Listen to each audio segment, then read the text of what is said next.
Hello, and welcome to another episode of the Bone Robot Games podcast. This is Alex Ference, aka Treebone, and this week we're talking about the game Citizen Sleeper. Citizen Sleeper took me entirely by surprise. Once again, the majesty of Game Pass allows me to download games I'd otherwise not take a chance on, not look at. Going in with no knowledge and no expectation, I was pleasantly surprised from the start, and that pleasantry never left me. You choose a starting character type, and then you simply start playing. Very quick. It's my favorite thing. The faster you start the game, the better. It's heavily story-driven, but since it's delivered with excellent writing, amazing writing, and no voice acting, I was immediately enamored. They never do that in games. I hate voice acting. I wish it wasn't in games. It's pointless, and it's usually bad. It doesn't really characterize people, and there's too much of it. This is a sci-fi tale, but without any real boring sci-fi tropes. It treads its own path, which I love. And as I like to say, it checks all of my boxes. You start the story finding out you're like an android of sorts. You're a human being. Well, a human being sold their body and mind to a company, Essen Arp. The company's name is Essen Arp. And their mind was emulated. This human's mind was emulated. Their mind was placed into a robotic avatar, while their human counterpart was put into some sort of suspended sleep or animation or something like that. The robot, which the game refers to as a sleeper, is who you control. The human they are derived from signed the sleeper into servitude to Essen Arp, but you manage to escape on a drifting freighter in space, and that's where the story takes place. It begins there. You land on a space station called the Eye, and you get to playing. The gameplay is simple and elegant. You have to manage your condition, your health basically, and your energy while interacting with people and places and things on the Eye. It runs a series of cycles, which is basically a day, which you progress by going back to your home and clicking end cycle. This takes away some of your condition and 2 of your 5 total energy every time you end a cycle. You have a slot for 5 dice in between your condition and your energy at the top of the screen, and you'll maximum you get 5 dice, but you'll get 4 or 3 or 2 or less. You generate new ones each cycle unless your condition gets low, and then you generate 4 and so forth until you only generate 1. It's point and click, so you find a new location on the Eye by moving around with a joystick. You click on it, and then you're given some options to use your dice on. Your dice are randomly generated in their 5 slots, as far as I can tell. I think it was random. I don't think you can improve your chances to get better ones. That is a 1 through a 6 on the die, and you can choose which dice to use on which task. So you have your allotted 5 dice of different numbers to use throughout the day. Each task has a chance of having a positive, neutral, or negative outcome. Positive outcomes usually mean you progress a story point by 2 to 3 points, or you gain money or items, or both, or a big boon. Neutral outcomes are usually you gain 1 story point or 1 item, and then negative outcomes are you lose story progress, lose condition, lose energy, lose money, or some other failure state. Each task also has a rating of safe, risky, or dangerous. Safe tasks usually give more positive or neutral outcomes, even on lower dice, and dangerous tasks are the opposite, where you have more of a negative even with higher. So specifically, a 1 die on a safe would give you 50 neutral chance and 50 negative chance. A 1 on a risky would be 25 positive, 50 neutral, 25 negative. On a 1, a dangerous would be 100% negative. I don't think you can pass. Or it might be 50-50. I don't know it exactly, but you get the gist. A 6 on a safe one would be 100% positive. You know what I mean? The opposite way around. Risky with a 6 would be 50-50 and 50-50 neutral and positive and so on. I'm not sure. That's not exactly correct. There's some wiggle room in there, but that's close enough. You get it from there. It's a better rating on the safe with a 6 than it is a 1 with a dangerous. It's close enough. I take a ton of chances, so I never gave a shit if it was potentially negative outcome. I just rolled the dice, baby. I'm a gambler. And that part was fun. But some tasks are also timed. You may need to progress a story point by doing work for someone, but if you don't finish the work in 6 cycles, maybe, you automatically fail. So you'll typically have to get 3 to 5 positive outcomes before those 6 cycles, 3 to 5 progress bars. So if you're getting 2 progress bars per on a positive outcome versus 1, you get it quicker. Other tasks are in a virtual space later on, since you're an android, you're being a sleeper, you can sort of see inside electronic network and access nodes in a very sci-fi robotic hacking maneuver. And these like hacks are different in that you must match your die roll exactly to the requested input. So if it's a 2, you have to put in a 2. You get hacking data, secret info, and other perks from hacking.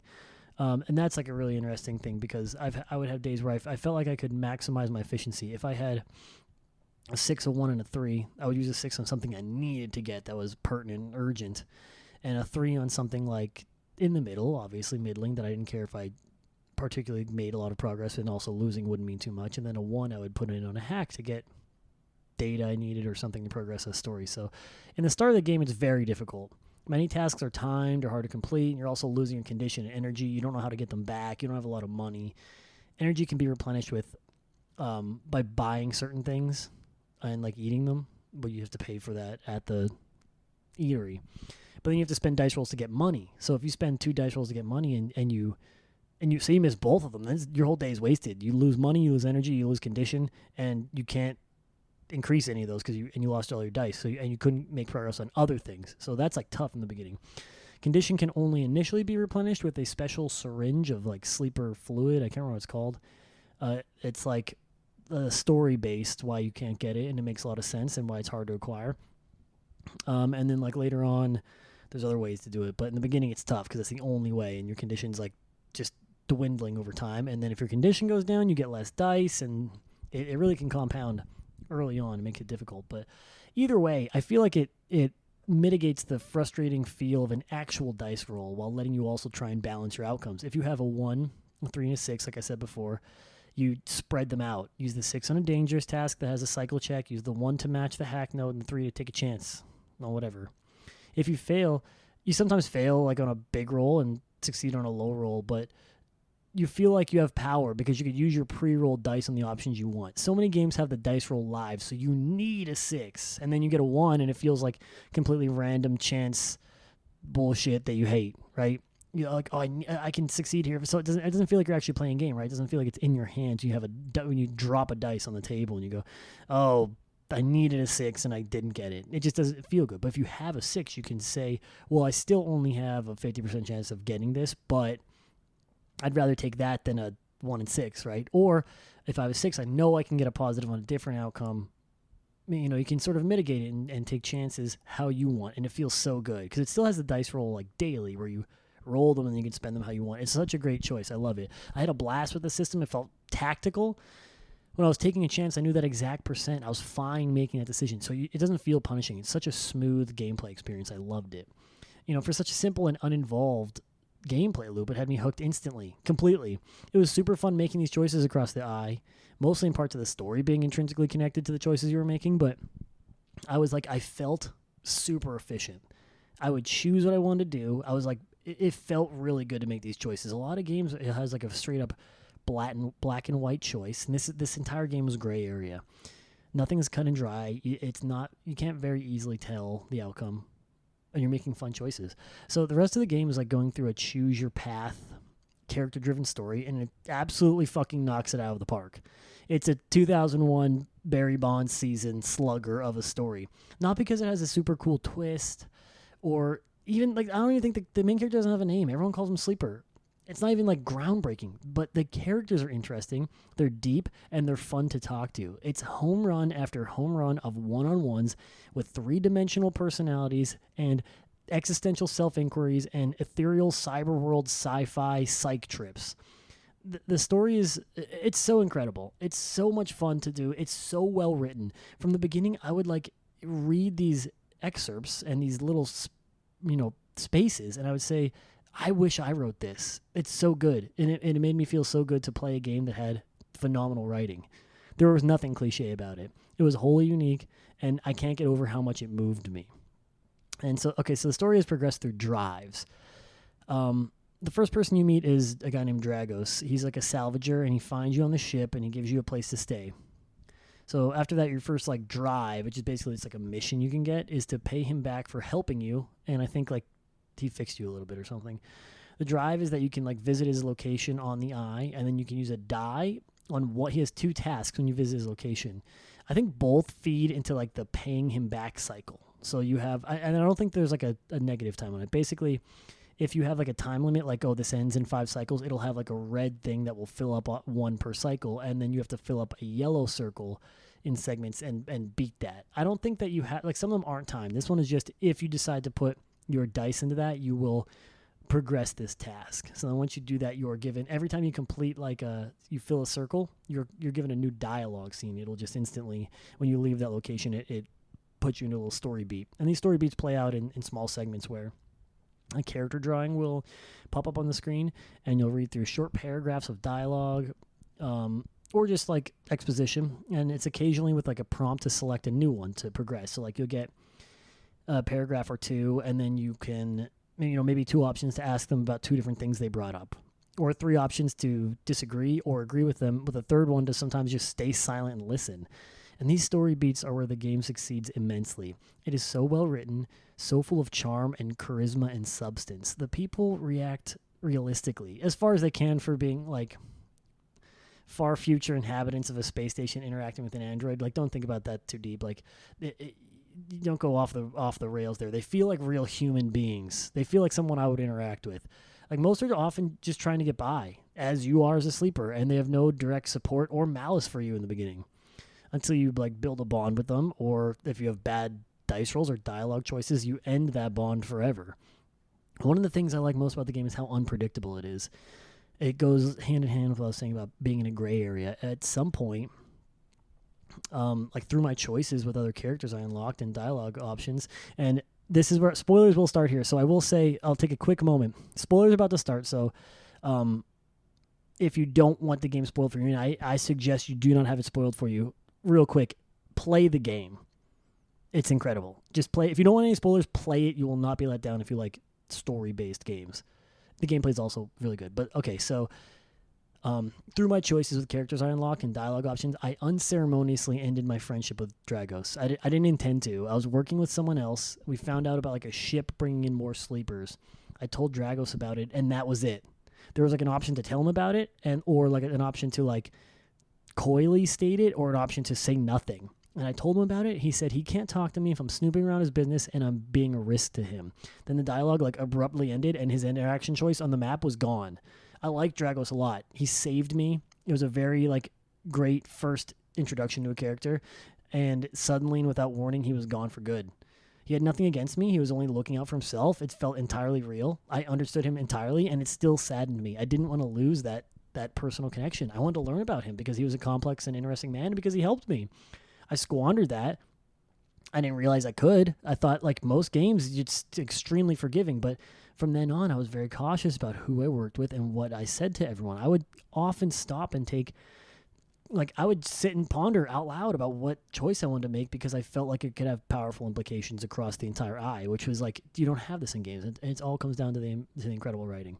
Some were lengthy and expansive. Ankita is a mercenary who has like a long and involved story. She even appears later on in like another person's story at some point. And what was interesting was I had like a good to like middling relationship with, or like middling, I guess, like a weird relationship with Ankita, where I helped her in the beginning and then we sort of like fizzled out. So I imagine the meeting can go very differently later on, depending if you've met her or have not, or have failed her thing earlier, or fought with her, or if you have an even better relationship with later. I feel like there's a lot of different things that could happen. A different character is Neovend, who's one of my favorite characters. He's like a sentient program hiding in an old discarded vending machine he's hiding from a hunter and killer program in like the cyber hacking areas that you can go to that hunt down and kill sentient programs. So there's like a slum doctor, the food vendor, the bartender, the mechanic, the bounty hunter, tons more than this. Amazing character interactions and characters spread across the entire length of the game. And the core reason they all succeed is literally the writing. I cannot stress to you enough. I write on my own. I write my own fiction stories. I write for my video game journalism blog. I write the script that I'm reading right now. And the writing is superb. It's some of the best writing I've ever read. It immediately captivated me. I was enraptured by it. I could not get enough of this game. I couldn't put it down. The writing is beyond. The word choice is stupendous. They write like I wish I could write my science fiction. It's eloquent, succinct, poignant. There were loads of lines that struck me when I read them, and I stopped to drink it in a little longer. Not overly flowery or descriptive, just the right amount of info. Beyond that, the subject matter was supreme. The entire game focuses on your sleeper coping with their life. Having gained sentience, they struggle with having bouts of memories of their past life, not true recalled memories of a time, but feelings, longing, an image of a past life that they can't fully connect with. It's like a mental exercise that is not afraid to touch on the psyche of who you are and what you are. The sleeper struggles with autonomy, identity, being an outcast, all the while struggling to find friends on the eye, if they want to make friends, who they can trust, who they can connect with, and simply trying to live and keep their energy and their condition up. This was made all the more impactful by the amazing soundtrack. Now, I don't think there's not really any full-on songs. It's mostly very ambient and accompanying music. Melodic and peaceful, but like enchanting, thought-provoking, melancholy and serious, yet emotive and decorative. It's a tour de force of world-building, setting, and cultivating an environment. There were sections you'd be interfacing at a bar or a club, and the background would simply be noise. Not like overbearing or fake as if they went on to like YouTube and typed in noise, but occasionally you'd hear like a louder voice, glasses clinking together, chairs shifting, and it wasn't like over this fake raucous like people talking in the background. It was just silence, and then those timed well and balanced. It felt very casual and very real. Just another level of immersion. It was like an interactive book. I continue to say that. It felt like the best book I've ever read because there's a music accompanying all these bits.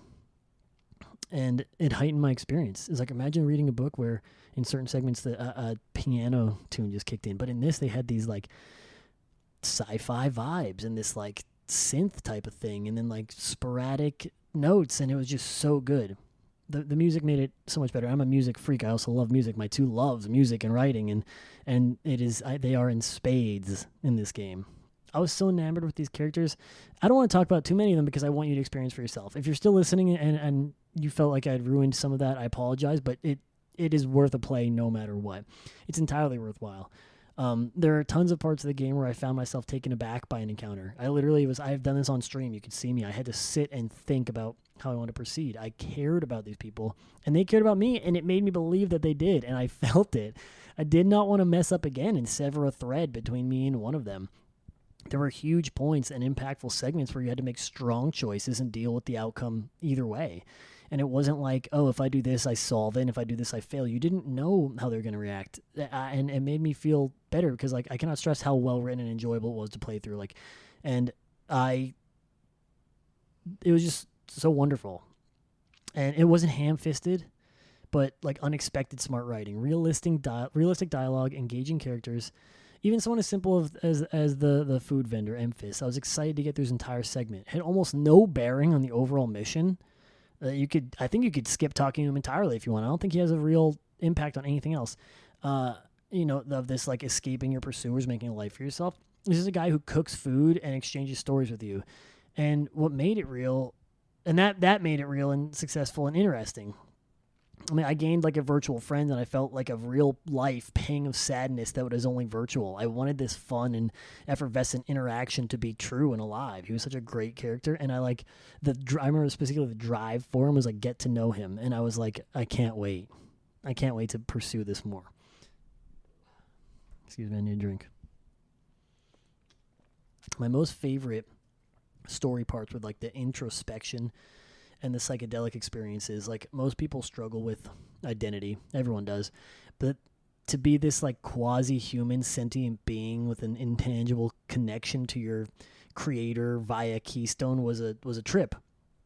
They worried about this person they were made from, but also felt disconnected from them, having never known them, having memories of something that they didn't live, but on a fundamental level wanting to be free and have their own life after having been born to servitude and escaped from that. At a glance, it seems like far-fetched and inhuman. On paper, that is not something you can connect with, right? How can I connect with a robot, a sentient android man? But the look inside this character's mind that the writers gave us made it feel so normal and commonplace. It felt like something that I would deal with, right? So it's like they're dealing with these abstract things that we can never talk about, like being on a space station and being a slave and trying to figure out what to do. But I felt like the introspection felt realistic. It surely it had parallels to real identity crises. But they made this mystical cybernetic being feel like a human simply wanting to not be churned through the machine. They were having like an existential thought problem, and it made me think, do I want to leave the eye and make a new life somewhere else in the unknown? Do I want to forge a life here? The connections I've made across it engaged me and it gripped me. It's only, it's the only good choose your own adventure you'll ever go through, and every path you can take is meritorious. I reached a conclusion that eventually closed out other avenues, and like was my final say, and I was thoroughly satisfied. I said before I wanted to play it as like a real person would, seriously, and I felt at peace with my choices. I didn't want to meta game. I didn't want to say what can get me the best outcome, what gets me the most money, and I think they present it in such a way that you can't. There's no way to be like, oh, is this going to get me more money if I enter this? Because it's just a character discussion. You don't know if they're going to give you money or if they're going to back out or if they're going to, attack you. And I'm not saying like any of these things actually take place, but you don't know how they're going to react because they're written like real people might react. So I reacted how I would do if I were this sleeper, and the game felt amazing. I felt like there was a very strong impact when I finished it. So this is even bigger spoilers. I'm going to go into something pretty specific. So again, don't listen to this if you don't want to be spoiled, but it's worth talking about. There are multiple endings, kind of. The ending I chose had me distinctly saying that like my body or human counterpart that gave their body up to make me sold their life away and signed mine into slavery.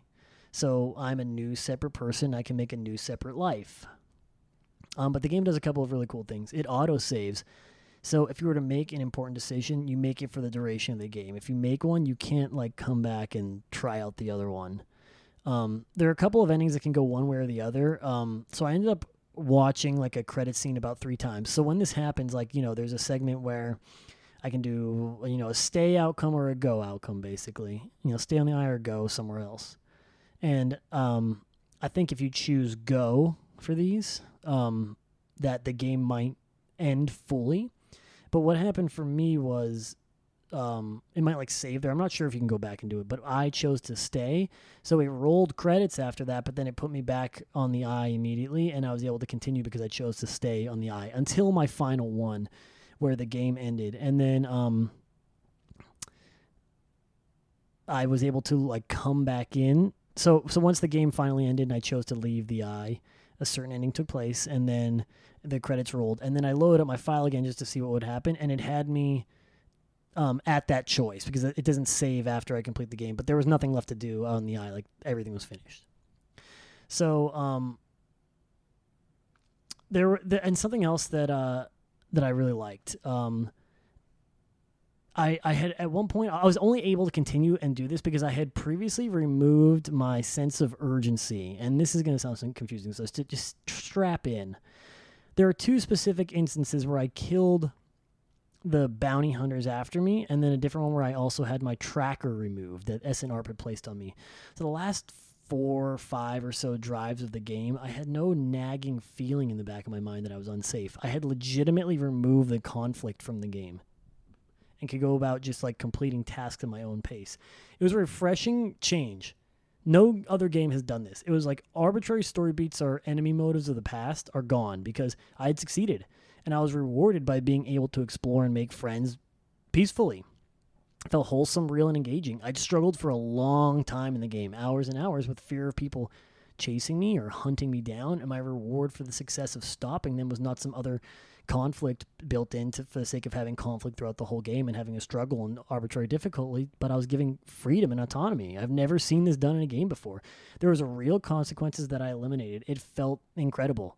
There was just a point, and it wasn't too much longer at the end of the game, maybe an hour or so, that I had run through some stuff at the end, but it felt like for a while I was doing all this balancing, and then I'd finally reached a point where I was able to just succeed. And that's why, again, it felt like a story. It felt so real. There was a definite conclusion to a part, and they didn't just throw something else in for the sake of being a game. They made the story forefront. So one last quick spoiler. The ending I chose was with the character Lam and his adopted daughter Mina. I chose to leave the station with them to colonize a new planet, and the way the ending is written deserves to be read without spoiler. If you play this game, choose however you want to go, but the writing for this part was so superb that if I had known about it, I would have pursued it with gusto. So every time I get to the end of a review, I feel like I haven't been able to touch on all the little intricacies of a game enough, but this one is even more so than any other. Every bit of Citizen Sleeper is alluring and hypnotic. It is a wholly unique experience. I say that people throw the word unique around a lot, but I've never played a game like this before, and it gripped me entirely. I felt it in my soul. You know that feeling when you read a good book and you put it down and you feel incomplete because you want to be in that story and you don't know what to do with yourself and you just sit and think for a little bit? I had that for Citizen Sleeper. I was stunned at the end. I wanted more, but I felt like there was nothing left in a good way. And playing it feels more like D&D than any D&D game I've ever played. Sometimes even an actual pen and paper with my friends. The atmosphere, the charm, the vibe cultivated by their combination of paramount writing, fluid soundtrack, intriguing and engaging gameplay makes for a top-tier, upper echelon experience. If you like books, you'll like this game. If you have Game Pass, download it. If you don't, buy it. It left me content and fulfilled. No funny shit. A full-on tree-bone guarantee. Shout-outs to the developer. I want to take a moment. So I looked it up. Jump Over the Age. I was confused because it said it was a one-person thing. It said it was by... I think I have the name here. Gareth Damian Martin, founder and sole member of the game studio Jump Over the Age. So shout-outs to Gareth. It was definitely published by someone else, Fellow Traveler, I believe. But Jump Over the Age, shout out to them. I am completely enamored with this game. If Gareth Damian Martin, am I getting this right? Let me check. Gareth Damian Martin. If they never make another game, they have one masterpiece to be proud of, and I say that wholeheartedly. I love this game. I was surprised. I did not expect to love it. Every bit of it is good. I honestly think it might be without flaw. So, again, I love books. I love music. I love a good story. This one, it felt like it was written specifically for me. I'm in love with this game. I wish I could erase it from my memory so I could play it again once more. Tree Bone Guarantee, baby. I can't say it enough times. Thank you to them for this experience. Shout out to Jump Over the Age. Shout out to Fellow Travelers. Shout out to Gareth Damian Martin. And go play Citizen Sleeper, please. You'll enjoy it. Thank you for your time. Rise up, gamers, and I'll see you on the other side. Good night.